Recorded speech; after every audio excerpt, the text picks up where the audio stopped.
Chú tên là Phương, chú Đặng Hoàng Sơn. Hơi vị 6 vị để cái đô ra của mình pha chế với cái mùi vị nào của hoa quả nào cũng thấy ngon cả. Nhưng mà uống nước đô ra riêng ấy càng ngon hơn. Chú thì là đàn ông thì chú lại thích cái vị cà phê lẫn với đê. Thì ngày hôm nay đến đây thì thử 6 vị thì vị nào cũng ngon. Mùa hè này uống này chắc là rất là thích.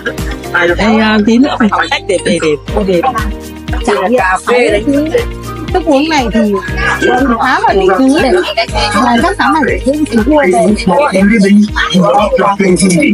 công thức về cho cả gia đình.